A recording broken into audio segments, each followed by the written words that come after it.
this is Linda Vettrus-Nichols, and do I have an amazing woman to introduce you to, Dalice Rose McSeveney. Is that how we say McSeveney? It is. Say that Yes. way? Yeah. Well, there you go. Yeah. And Dalice, I would love it if you would share, a piece of the story of your transformation. Oh, my transformation. Look, I've been undertaking personal development and exploration for as long as I can remember, to be honest. Oh, wow. I remember way back when I was very young and feeling a bit isolated and lonely and misunderstood, or not always clicking in or finding a place in the world. Okay. And I also went through experiences where I felt a bit let down for those people around me, and decided to only trust in myself. So I did kind of, that wasn't necessarily the best way now on reflection, but I look back now and I can understand the decisions my younger self made. And then over the years, I started to grow in understanding that actually to bring trust back into my life would be valuable, and I needed to learn to forgive the people for the decisions they'd made that had hurt me. Yeah. And I can't say where I got that idea from. I'm an avid reader. I've read self-help books for years, so perhaps it was an idea that was injected into my mind at some point. But in any case, I chose to action on it. Cool. And so I've used forgiveness from in my early 20s, and that's really where my transformation started. Gotcha. Very nice. And then where did things kind of move from there? Like, was your childhood traumatic? Did you have a lot of trauma in your childhood too to work through? No, not at all. I'm a twin. We got compared all our lives. We're both unidentical. We're both very independent people. We both had different negative impacts, if you like, from the world comparing us, for different reasons, for opposing reasons, in fact. Oh. And so that was always an interesting thing. So not only did I experience it, but I could witness my sister experiencing the opposing side of what judgment from society can be like for the opposite reasons to what I was being judged. And in some cases we had common reasons why we were. So so it was a fight for me, fighting for being known for Dalice. I wanted to be known for me. And I made a choice in the end to go down a pathway that involved drinking and things like that at a young age. That wasn't necessarily the best choices, but I can understand, I've forgiven my younger self for the choices that I made and the risky positions that put me in. It wasn't my fault, any of the things that happened to me thereafter. Yeah. But I did make a choice and I've got to acknowledge that choice. So I own the choice I made for choosing to drink too much alcohol when I was quite young. And I hid that from my parents. They didn't know a lot about that. I had a lot from them. So I had, from a childhood perspective, a very loving, caring family that, and a really good, positive childhood. It's just some of the impacts the world had on me and my mind and what I wanted to be known as. And I was just fighting to be known as me for a very long time. And I felt like I didn't have an identity. How did you feel the world was viewing you? Or was it just more twin issues that you wanted to be you and she could be her? That the world couldn't see me for a while. That's the feeling I felt. I was very, very short in high school. I only came up to I'm only 5'3", but I only came up to my shoulder in height in high school. And I was very small. I was very bright. I got through academically. I just socially wasn't seen. I wasn't the beautiful person. I didn't get guys weren't attracted to me. I found it difficult to fit into friend groups and things like that. So I think it was that part that was difficult, but also even as simple as when my sister and I started ballet, we're the youngest of 5, and our oldest sister, who's 8 years older than us, had been really good at ballet. So the ballet teacher jumped us a whole year simply because our sister was better. And that's Oh, an no. example that's got nothing to do with us as twins, but we're like, wait a minute. And I reflected on that for many years going, what a stupid decision. Right. You should never put pressure on people like that to go, because someone else is, therefore you should be. And I definitely used that as a lesson when I became a mother as well, to go, my boys are very independent and different personalities, and that's what I love so much about them.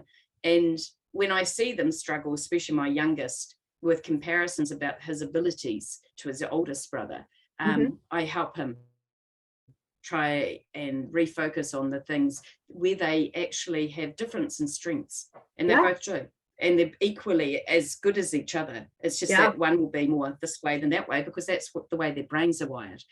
Right. Yeah. And but I you need help the them through check-ins that as much as I possibly can. Yeah. Yeah. Those check-ins are crucial, right?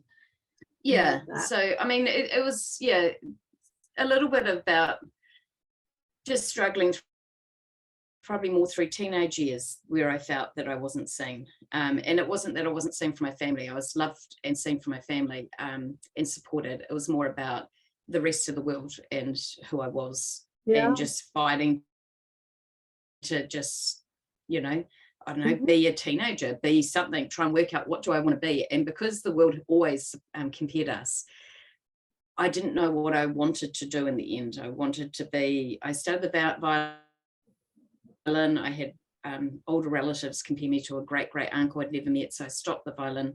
I wanted to be a nurse. My oldest sister was training to be a nurse, and it may have been my inspiration, I don't know, subconsciously, but when people started saying, oh, you will be just like, I stopped wanting to be a nurse, because I didn't want to be just like someone. I wanted to be like me.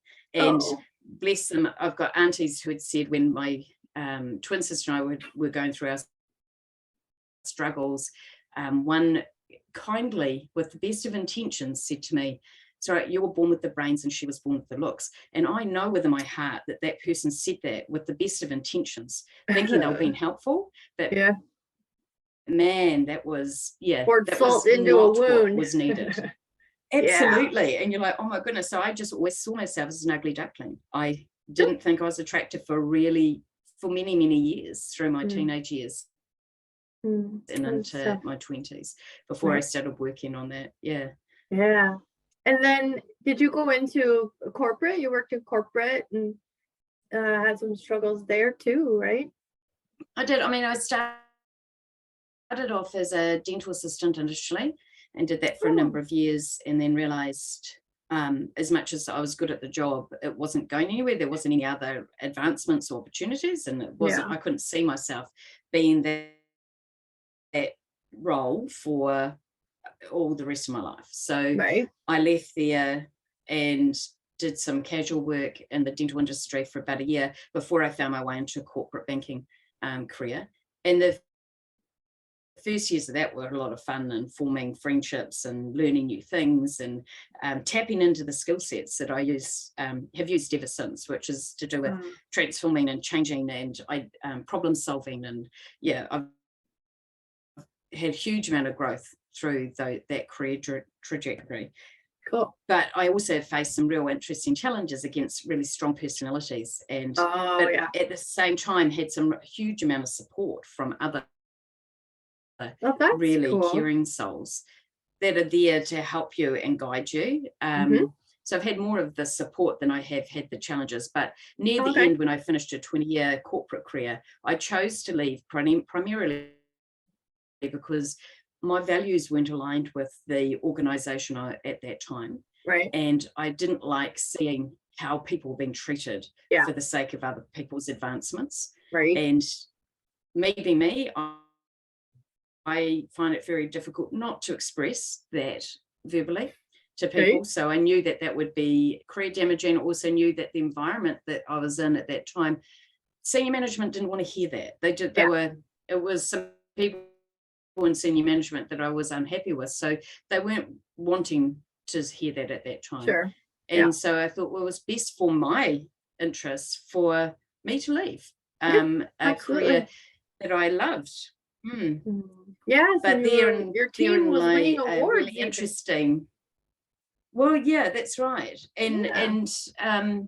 you know, when I left my 20-year corporate career, I went through what I kind of think is akin to, although I've never experienced a divorce, but it was like going through something like a divorce. I felt about 3 months later, it hit me with like a brick wall, where my Oh, okay. identity, I had to Yeah. refine my own identity, my Right. skills, of who I was outside of that environment, because I had Mhm. been known as a guru, as an expert. People reached out to me.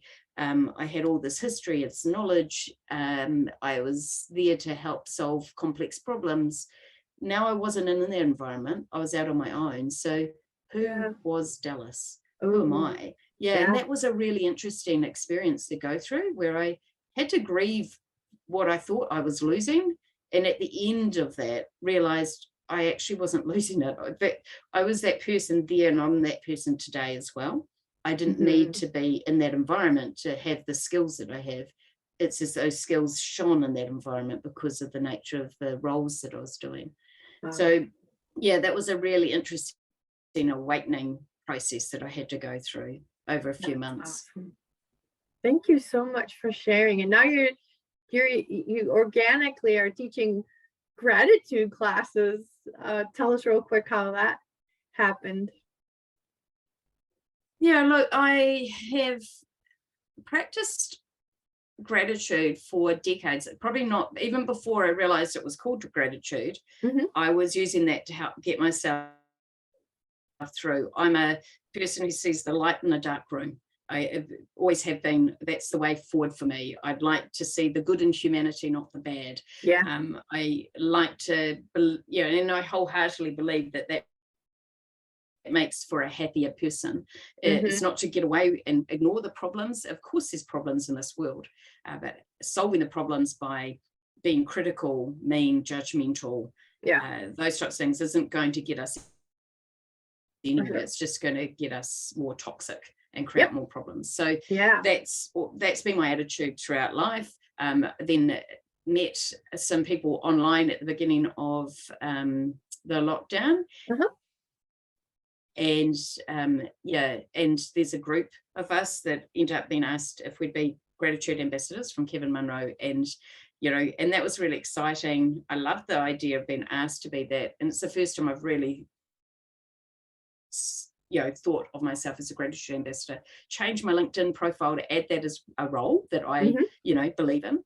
Yeah. But it wasn't until recent months that I was at a networking event, and we got asked to go through an exercise.